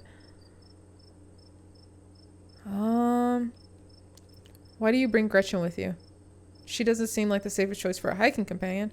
I actually find her to be quite the opposite. Sure, she wants to chase stuff, but I usually let her when I'm not on one of my cryptid hunts, so I can't hold that against her. I'm just happy she's still so feisty even at her age. Pugs aren't exactly known for their good health, but here she is running around in the woods at 17. She's adorable. And I feel like the fresh mountain air and exercise have helped a lot in that regard. You defy the laws of nature, don't you, Gretch? It's never too late to turn back. I don't actually think I'm really cut out for this sort of thing. Those deer genuinely spooked me. I don't know if you want me weighing you down. Don't be so hard on yourself. You just aren't accustomed to the sounds of the forest yet. When you go on your first few night hikes, everything sounds like some horrible monster that's just waiting for an opportunity to shred you to bits, but eventually you realize it's mostly deer and raccoons, which probably won't go after you. Here, let's take a quick snack break before we get into the night's activities. Maybe some food will help settle your nerves. As you settle down to rest, Stella breaks open a bag of assorted snacks. Take the trail mix. Take a snack bar. Dried apricots. Take the sesame sticks. Let's do the extra M&Ms. Classic choice. It never fails to satisfy. I like to mix my own to make sure it has the best stuff, and I use dried cherries instead of raisins. Maybe it's a bit of a controversial pick, but even as someone who's passionate about dried fruit, I simply cannot abide raisins. Yes. Yes. Finally, someone who gets it. Raisins are glorified mouse droppings. Yes, they are. They're disgusting. I love craisins, though. Dried cranberries. They destroy everything they touch. Definitely. Any other dried fruit is better. Glad to finally meet a fellow preserved fruit connoisseur who can appreciate my refined taste in trail mix. Haha. You and Stella settle down on the overlook, snacks in hand, as the quiet sounds of evening wildlife wash over you. Gretchen gnaws a stick, distracted for the time being. Gretchen is my favorite character thus far. So tell me, what's it like in The Damned? Hey! Do you have a house? An apartment? Do you live with family, roommates, pets? Tell me what it's like to be Akasha. I live in a dingy studio apartment. I live in a closet and a house with 10 roommates. I live in a doorless basement that floods whenever it rains. I live in an apartment with a difficult roommate. 12 by 12 shed. I live in an internet cafe. Let's do dingy studio. And I love it. It's a mixed bag. At first it was kind of nice to finally have a space that was just mine, but now it feels cramped. It's like I'm stuck in a closet alone and no one can come let me out because I chose this for myself. And as far as I know, I'm happy being there. The lights flicker, the toilet is constantly getting backed up because the landlady upstairs keeps flushing her cat's litter. It smells like cigarettes for some reason. And it's home to an extremely durable population of roaches. No. But I guess it's home. I do what I can to spruce up the place. I got a plant. You know how they say living things are supposed to brighten up a room. When you put it like that, I wonder if staying in that old mansion is a step up or a step down for you. Maybe just a step sideways. Have you tried looking for a different place or maybe finding a roommate? There's got to be a better apartment than in that big city like The Damned. I've had enough bad roommates for a lifetime and this is cheap. I've been saving up for something better. Oh, I hear you. I've been saving up for something better. Oh, yeah? So what do you do for a living? I build programmatic ads for a company no one's ever heard of. I'm a first-year associate. I'm a streamer. I'm a student. I'm a teacher. I'm in the service industry. Let's say I sell arts and craft on Etsy. Sometimes I'll do commissions. Sometimes I'll just sort of find something on the street and fix it up with a quirky design, like giving something a mustache or painting it to look like a bee. Oh, so you're an artist and you upcycle trash. That's cool, Akasha. Oh, thanks. I really love what I do. Most people I meet tend to raise their eyebrow when I tell them what I do, but you know what? I love it. It might not be much, but it's empowering to feel like I'm taking control of my own destiny. Believe me, I can relate. I don't think I'd give up on what I do for anything. For a moment, you think you catch something in the tree line from out of the corner of your eye, but before you can see anything, it's gone. I think I saw something out there. It might be a skunk ape. Do your best to pretend it isn't watching us. We don't want to scare it off. What about you? What's your living situation? Gretchen and I live in a little house just outside town. It's actually the house I grew up in, so it has a lot of pleasant memories attached to it, and I'm glad I could keep it in the family. My great-great-grandfather built that house, and he must have done a great job because it's just as sturdy as it's ever been. Keeping the house in the family? Is it just you? Yeah, it's just me and Gretchen. My parents died a few years back, but it's okay. I've done my mourning. Life goes on and we still get to live in our beautiful family home, just me and Gretchen. It could be a lot worse. What were they like? Did you get along? They were amazing. Two of the nicest people you'd ever meet, and interesting too. My dad was a bit of regional legend among hunters and trappers. He was always out in the woods on the trail of something, and we certainly had some interesting dinners because of him. He had to learn how to fend for himself. You see, since his family didn't have much growing up, so he learned to hunt and trap and got damn good at it. He always made sure I had food and that I knew how to get it if I ever found myself too far from a grocery store. I could make us a pretty good salad with just what's in this clearing if I had to, though it wouldn't exactly taste great. As for my mom, she was a saint. She was the local vet, the lady all the farms in the country knew to call if their animals were in need of something. She was smart as a whip and strong to boot. Turns out pulling calves out of 1,600 cows all day is a great way to build muscle. But she was gentle too. Even the smallest mouse would get the proper care in her hands. I'm sure she was most of the reason Gretchen here is one of the oldest dogs I've ever met. So yeah, those were my parents. I can relate. Well, my mom died pretty recently, so I get it. It's alright if you ever need to talk about things. Oh, thanks, Akasha. That's really sweet of you. How are you holding up? I'm okay, hanging in there. It was a long time coming, so I wasn't surprised. I'd kind of come to terms with it by the time it actually happened. And it's not all bad. She doesn't have to be in pain anymore. That's a relief. The hospital bills are another story, though. Yeesh. I can't even imagine how bad that must be. It's just salt in the wound at this point. Hello? Hello? Please no. Please don't do this.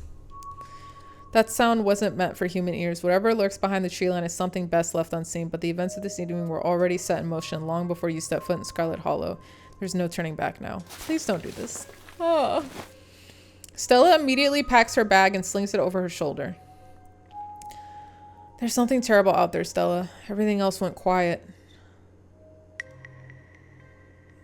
I'm gonna say that. I could hear all sorts of wildlife just a second ago, and now it's quiet. You're right, and whatever made that sound is close.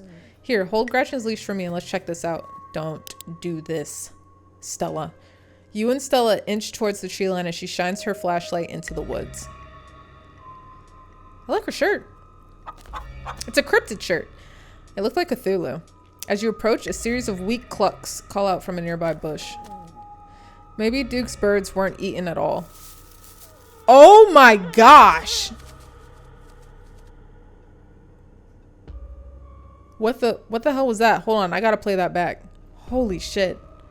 I'm guessing it must be maybe 2-3 feet tall. Doesn't look hairy either, so I think we can rule out skunk ape.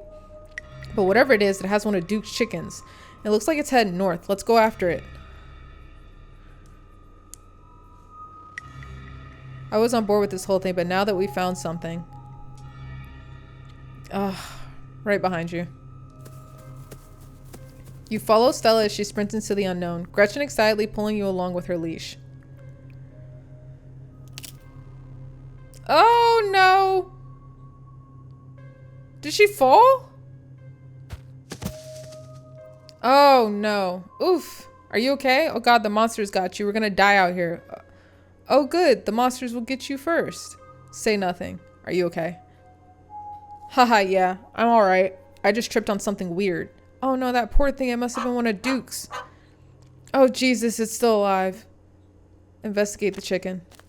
You move towards Stella to get a closer look at the chicken. Don't let Gretchen get too close. She'll try to take a bite if you don't stop her. You hold Gretchen's leash close to your chest. She seems nervous, squirming slightly against her harness. Oh. Explore the head, explore the wing, examine the growth. Examine the growth.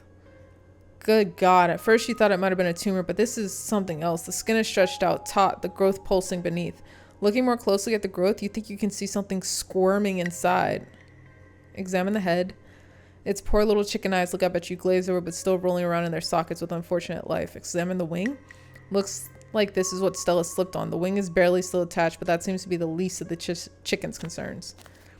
Having investigated to your heart's content, you turn away to give Stella room to film. Having investigated, yeah. Ahem, it seems we found one of Duke's chickens, folks, and she's not looking good. I'm hesitant to speculate, but she definitely seems to have sort of growth under her skin. Could be a tumor, could be something else. Either way, I don't think there's much that can be done for her at this point. Jeez, I'm gonna have to put up some massive content warnings for this video.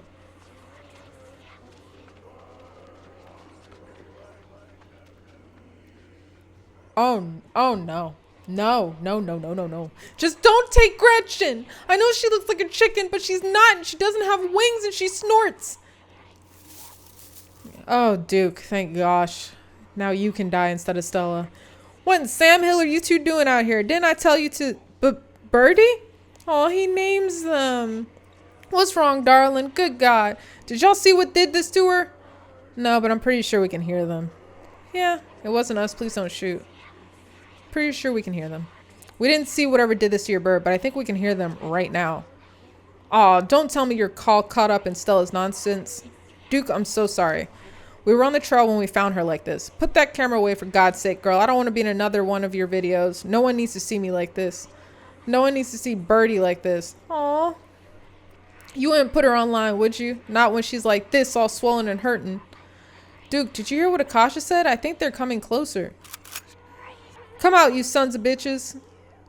Duke, don't shoot them. We have no idea what'll happen. I mean, I feel like we know enough. You hear that, Stella? That ain't the sound of something peace-like. Whatever these things are, they'll pay for what they did to my girls. Oh, Gretchen. Come on, you, whatever your name is, grab the flashlight and help me line up a good shot. As the creatures in the tree line grow louder, this just got tense all of a second, and more numerous, Gretchen violently strains against her harness. Quick, they're closing in on us. Oh, no.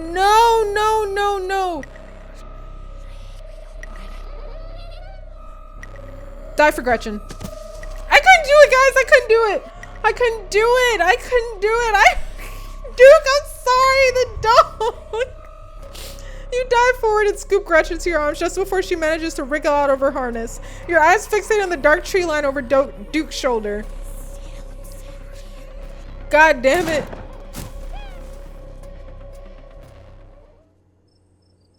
You hear a body hit the ground and then quiet as the chaos fades and the sounds of nature creep back in. Gretchen? Akasha? Duke? Are you alright? Woe is me, a postmodern Cassandra. Yeah, I'm just glad we're not dead. Just a little shaken up.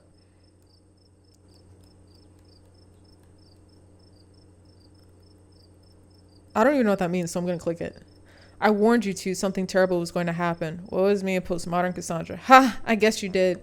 Gretchen whines and shakes in your arms. I feel like, though, since they said one of them was going to die tonight, if Gretchen would have wiggled out of the leash, I think that Stella would have ran after her and probably would have died.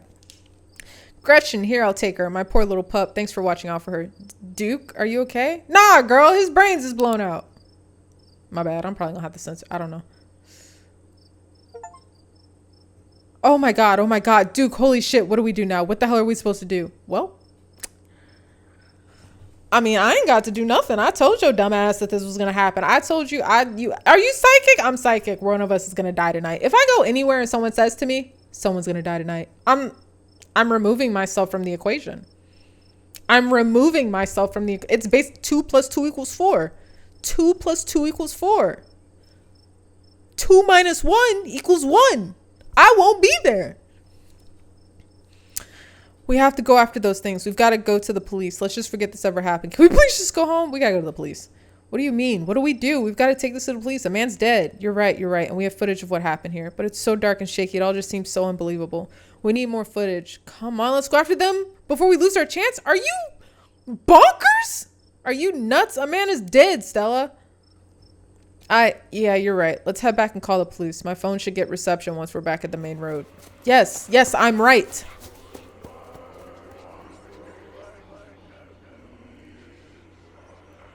As you and Stella quickly make your way back through the woods, the unearthly whispers of creatures unknown once again surround you. Keep moving. You say nothing, continue forward with grim determination. Get out of the woods. Oh my word. We're almost there. Please don't do this. Let's go. As you and Stella reach the main road, the whispers fade back into the sounds of nature.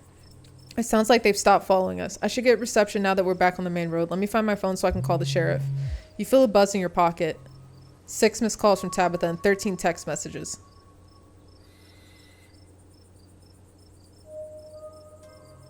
Uh, text her that you're okay. Call her? Call her. You try and call Tabitha, but it goes straight to voicemail. Text her that you're okay. Your message sits unread. Tabitha seems worried. It's pretty late, isn't it? Stella pulls out her phone and dials. Hello, Earl? It's Stella Richmond. I'm up the mountain on the Asgina Trail. Duke is dead, Earl. Shotgun. It happened right in front of us. There's something in the woods. Okay, yeah.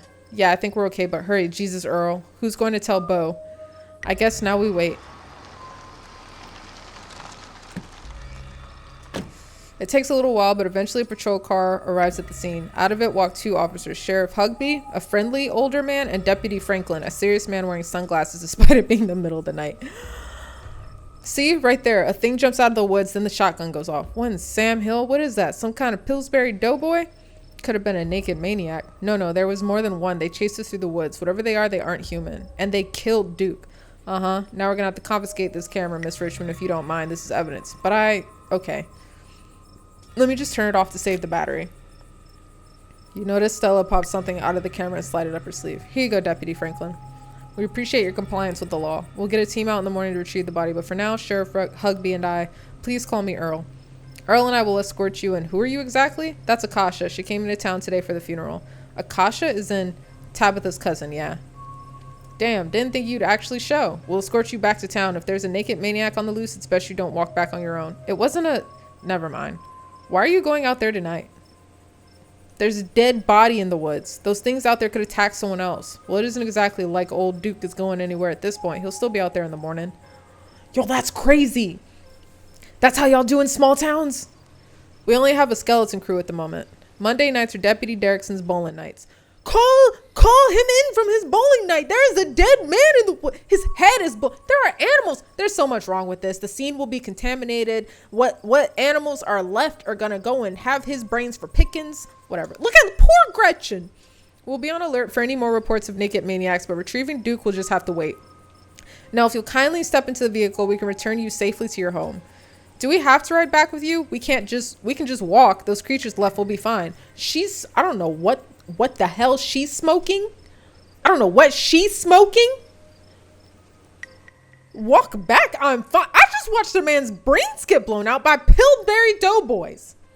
I'm not doing that. I'm afraid I'm gonna have to insist for your own safety. Stella sighs. Okay, thank you. You can ride up front with me, little lady. That is, if your mama permits. Sure, Earl. You can hold Gretchen on the way back to town. Oh, little Gretchen. She's so cute. The cops usher you and Stella into the back of their squad car. You are just the cutest little thing, Miss Gretchen. Yes, you are. Yes, you are. Sheriff Hugby pats Gretchen on the head affectionately, but she remains wholly focused on Stella. A worried look stretched across her little pug face as Hugby scratches behind her ears. Stella is quiet and stiff next to you, back rigid as she stares out the window, jaw clenched. Hey, Stella, you good? She doesn't respond. Place a comforting hand on her shoulder. You reach out and rest your palm gently on her shoulder. She jumps slightly at your touch, but you can feel some of her tension ease and hear her let out a self-soothing sigh. I don't think Stella's okay back here, fellas. I think we just saw a man die. I guess we just saw a man die. I don't know what to say there. I'm gonna tell them she's not okay. Oh, I'm sure it's just a little car sickness. She'll be right as rain once we get back down the hill, though she'd best try not to hurl in the meantime. We wouldn't want Franklin here to have to work late cleaning the squad car. We're only a few minutes away now. Y'all had better keep it together until then. Soon the rumble of gravel beneath the tires gives way to uneven pavement, and the car comes to a stop in front of a small cottage. You two stay out of trouble. We'll have this all sorted out in the morning. Just get a good night's sleep. Can I stay here? Because my mansion is not a mansion. And you, whatever your name was. What the... Akasha. Sure, you're in town for the funeral? Good. Don't you go leaving before then. I imagine we'll need to ask you a few questions about everything you've seen tonight. Stella, keep an eye on her for us. Make sure she doesn't get into any more trouble. Y'all have a good night now. Bye-bye, Gretchen, and y'all have a lovely evening. If any bugaboos give you trouble, you know how to get in touch. Oh, Gretchen. And here you are, back in town, away from the woods with no one but Stella in sight. Holy shit. Okay, Stella, why the hell would you ask if we could walk home? I hope you don't mind me asking, but why on earth did you want to walk home? Yeah, that. I hope you don't... Yeah, why? That's a fair question. I've just had some bad experiences with car. I don't know how to drive them, and I don't like getting into them unless it's literally a question of life or death. That wasn't a question of life or death? Which I guess tonight was. Sorry if I weirded you out. God, what a night. They seemed a little blasé about everything. Keep an eye on me. Why did I agree to go in the woods? How are you holding up? How am I holding up? I mean, not great, but I'm worried about you. I can't believe they just implied that you're a suspect even after we showed them all that footage, but it's okay.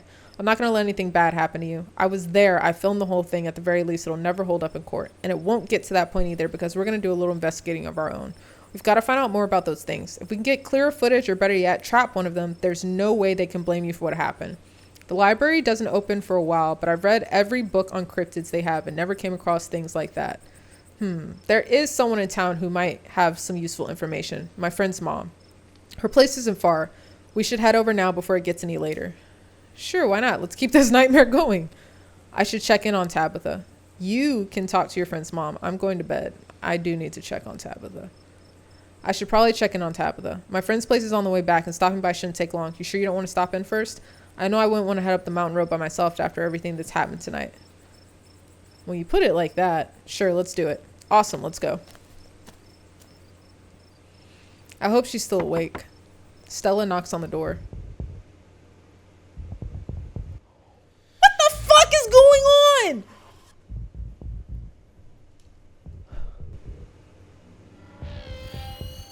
Out of the corner of your eye, you spot a shadowy figure staring at you from across the road. You didn't hear it approach? Stella, I think someone's watching us. She turns to look. Akasha? Jesus. Welcome home. You're finally back where you belong? Before you can respond, the door behind you swings open. An older woman stands in the entryway. Go home, Wayne. I can't help you tonight. You look back and the figure's already gone, disappeared into the shadows of the night. Bro, who is Wayne? Who is Wayne? Put him on our list. Put him on the watch list. I'm sorry about that, Stella. Some people just can't be helped. What brings you out here so late? And who is this? Hi, Mrs. Forsyth. This is Akasha. Is it okay if we come in? You and Mrs. Forsyth briefly lock eyes. She's impenetrable, and you feel small and almost naked in her presence. There's something about her that's far beyond you, but you feel no threat, no malice. And then the moment passes and you only see the woman before you. Of course, of course. You're in luck. I just put on water for hibiscus tea. And for goodness sake, you can call me Sybil. You're an adult now, after all. Oh, yes. A home. Oh, wow. This home. First of all, this is so nice. So nice. Welcome to my little nook. It's nice to finally meet you, Akasha. I was so sorry to hear about your mother. Vivian was such a lovely soul, and she's been sorely missed in the holler, and now poor Pearl Ann is gone as well. Do let me know if there's anything you need while you're in town. Who was that outside? Yeah. Just a very sick man. You don't need to worry about him. Okay. You knew my mom? Of course, dear. She was a good friend of mine for many years. She was such a lovely woman. You should come by sometime. I can delight you with unsavory tales of her youth. How did you know she died? Oh, Pearl Ann was a chatty woman. Not much went on that I wouldn't get an earful of, bless her heart. I never met Pearl Ann. You don't have to pass on your condolences to me. I have no feelings about the woman. Ha! That's fair, child, but it seems like the right thing to do. We need your help. Ah, yes. I suppose pleasantries can wait for another time. What's got you here so late? You seem troubled. Excuse me. You know about weird stuff, right? Unexplainable stuff? I'm not so sure I follow, dear. I know which oils to use for which aches. I know a bit about classic spiritualism. Just what sort of unexplainable things are you talking about? Duke was killed tonight by something in the woods. Oh my lord, have you contacted the police? Yes, and they didn't take it very seriously. They're not even looking for the body until tomorrow. Those things out there, I don't even know how to describe them. I can't say I know much about local wildlife. My daughter has always had a brighter gift for nature than I. This wasn't the local wildlife, Mrs. Forsyth. Here, I can show you. Stella pulls out the card she swiped from her camera and pops into her phone. I wasn't about to just let the police hold on to this, at least not before we had a chance to make a copy. Smooth. The cops wouldn't know what to do with that footage anyway. Imagine if they accidentally erased it. Exactly. I'll give it to them if they ask again, but for now we can examine the footage for ourselves. Ooh, Sybil shook. Sybil shook. Where was this? Up the mountain to the northwest? Within the town limits? Yes, I see. Is there a way to make the video bigger and louder if you can? I need to plug the memory card into a computer. I could go back and get mine. No need. Kanika should still be awake. She can lend us hers. You'd better come with Stella. I'm sure she'll be more willing to help a friend than her nosy mother. Kanika's door is covered with stickers, their edges frayed from recent but failed attempts to remove them. This is a childhood room someone was unhappy to return to. Kanika, come out. We could use a little help. Yes, queen! What, Mom? Oh, hey, Stella. And Gretchen, who's a good potato. Oh my God, we all love Gretchen. And a stranger. What are you doing in my house? Hi, I'm Akasha. I actually didn't mean to click that. Tabitha's cousin? Yep. Sweetie, we were wondering if we could borrow your laptop. Stella and her friend have a video to show us. It's really important, Kanika. Okay. My room's a mess. I'll just bring it out here. Heads up, Kanika. This is graphic. Duke got killed out in the woods tonight. It's on the recording. Wait, are you serious? Duke's dead? We can watch this without you. You know I have a harder stomach than any of our friends. I'm pressing play. Silence washes over the room as the video plays. Stella, what the hell is this? I'm sorry either of you had to see this, but Akasha and I have no idea how to make heads or tails of it. Stella, are you okay? Did you get hurt? I'm fine. Really, I'm okay. I'm fine too. Thanks for asking. The other three look at you unsure of what to say. Poor Duke. Poor Bo. Has anyone told him yet? We talked to the police. I hope they told Bo, but Earl and Deputy Franklin didn't seem to be in much of a hurry to do anything. I'll call him later tonight. But for now, we have something far more serious to discuss. What happened in the woods, we weren't supposed to see any of that. Whatever happened in the woods, we weren't supposed to see any of that? You're not wrong. These things, my grandmother called them ditchlings. They are a terrible omen, a sign of great suffering and destruction to come. Mom, come on. Whatever's doing this is serious. Stop scaring Stella and Akasha with this telepo crap. A man just died. Have some respect. Kanika, sweetie, let your mother talk. The creatures themselves are harmless to people despite that grisly scene in the woods. How can you say that? Duke is dead. An unfortunate accident and nothing more. Just as birds flock before a storm, the ditchlings congregate where tragedy is soon to fall. To see one is to be cursed by fate. Jesus, Mom, they've clearly had a rough night. They don't need this. It's okay, Kanika. This is helpful. Stella, whatever these things are, they aren't magic. We can't rule that out. Not after what we saw. But fine, let's focus on what we know. Whatever they are, they're doing something to these animals. You saw the chicken in our video. What was that growth? I saw something living in that chicken. I saw something squirming around in that chicken. Maybe it's some sort of parasitic larval stage, part of their life cycle.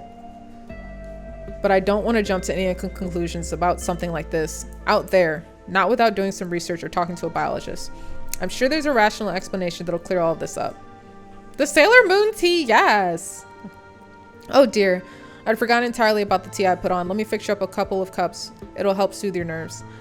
I don't know, it's getting late and I should let Akasha get some rest. I ran her ragged today with all the hiking and running through the woods in terror. I can keep going, I'm still wired. Yeah, I'm ready to pass out. It was nice meeting you though. Thank God. Let this miserable night finally... No, let's keep going. Okay. Maybe it's that I'm eager to get home and start doing some research. I'll ask around on my usual forums to see if anyone has information on ditchlings. Is that what you called them? That's right. You go on home now and do try to get some rest. Don't stay up all night on the online.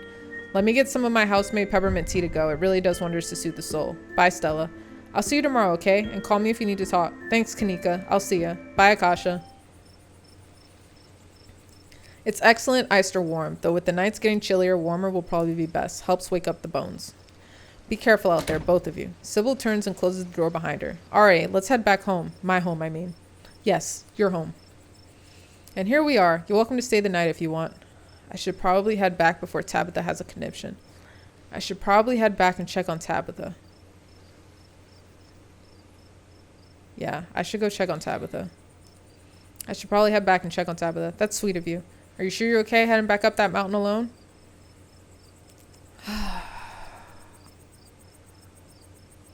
Sybil said those things were harmless. I think I'll be okay. It's not far. Well, I won't stop if you really want to go back. Here's my number. Call me when you get there, okay? And good luck. You and Stella exchange numbers. I'll see you tomorrow. Yeah, we're in this together. Yeah, we are. Stay safe, buddy. Please get inside. Now, my dumb ass. Why am I walking back up here? I don't know. You begin the long hike back up to Scarlet Estate alone. Continue down the path. Please don't let Wayne pop up. I forgot about him. Please don't do this. Almost home. Continue down the path. You've made it. Your salvation in sight, you make a mad dash to the door. Try the door. Just try it. As you reach for the doorknob, it swings open. Where the hell have you been?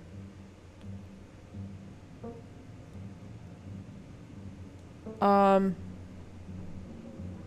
watched a man die tonight. I went to the woods with this girl I met to find some cryptids and it ended with us watching a man die.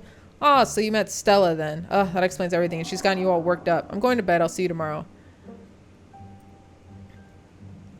Wait, you don't want to hang out? I'm still all hyped up on drilling for tonight. I would love to just hang for a little while, cool down a bit.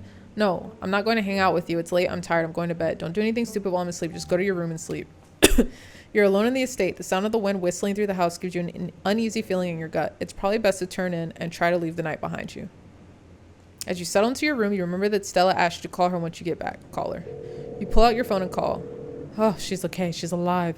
Hey, how are you? She sounds a little different, like she's been crying. Did you make it back all right? Yeah, how are you? Are you okay? Totally fine. I mean, as fine as I could be, I guess. You don't have to worry about me. Go get some Z's, okay? I'll see you tomorrow. From the relative safety of this uncomfortable bed, the events of the past evening seem like something that happened to someone else. Though you can still clearly picture the terror you felt in those moments for now. You're safe and you're warm. Eventually the sun will rise and chase away the monsters and make them seem like nothing but bad dreams.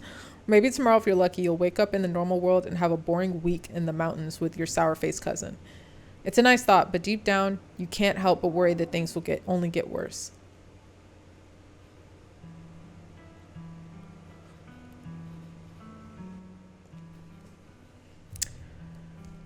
Dang, that was good. This is not, they always surprise me. I never expect the creators of Slay the Princess to get me the way that they do with artwork and tension and storytelling. Oh, they had me tense. They had me tense already. I'm pretty sure that, what is her name? Stella would have died if we hadn't gotten Gretchen. I mean, because we flat out knew it was going to be Duke or Gretchen. I mean, Duke or Stella. And she would have ran after that dog. I would have ran after that dog. I would have ran after my dog.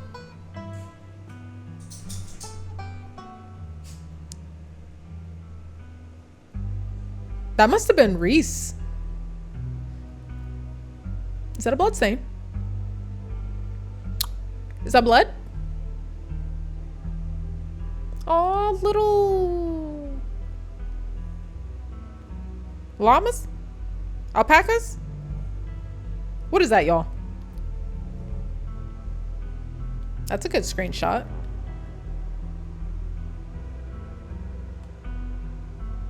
This is some beautiful artwork, per usual. Per usual of, is this Blacktabbygames? Blacktabby Studio? Blacktabbygames? Oh, the cross hashing in the artwork for the shading. Beautiful.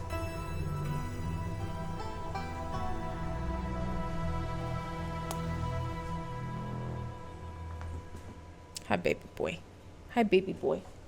I would have ran into the forest for you. I would have ran in there for you.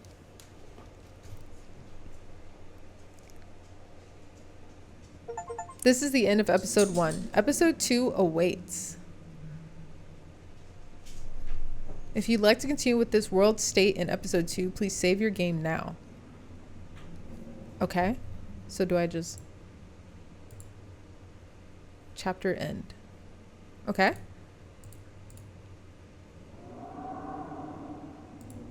Would you like to see a recap of episode 1 before your start of episode 2? Oh, yes. Sure. Okay. Okay. So it hashtag it like, oh, I see. So it's literally going to go through like, okay. Okay. It'll literally like go through a, all right. Sounds good. So we're going to go to main menu. Yes.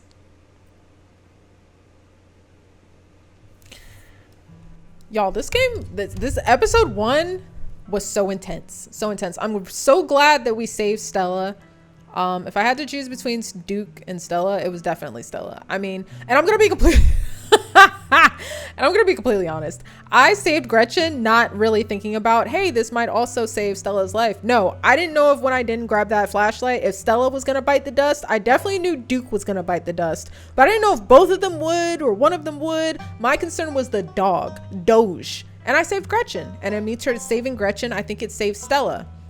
I'm definitely going to go back and play this again and not save Gretchen and go for the flashlight instead just to see what happens. Just because. This is I already know this is one of those games where I'm gonna run a replay multiple times to get, especially with the trait system. That's really intriguing me. So yeah, not what I expected. I did not expect for Duke to go out the way that he did. What's really interesting is Sybil said that those ditchlings are harmless, right? So what if it's not them creating those like masses on those animals? What if there's something else in the woods that's doing it instead? She said they were harmless. That's not very harmless to me. So to me, that means that something else is out there in the woods, which we will find out on part 2 of Scarlet Hollow. I hope, Ghouls, that you enjoyed this first segment. I definitely did. I am looking forward to continuing it. I'm gonna be so hurt when we get to the final episode and there's not another episode because it's early access, but it's great. We're gonna look forward to the next 3 episodes that we have, and make sure that you like, wrong side, and make sure that you like and subscribe so that you can be one of the first to know when the Ghouls are on the rise. And until next time, stay weird, keep it cool, Ghouls.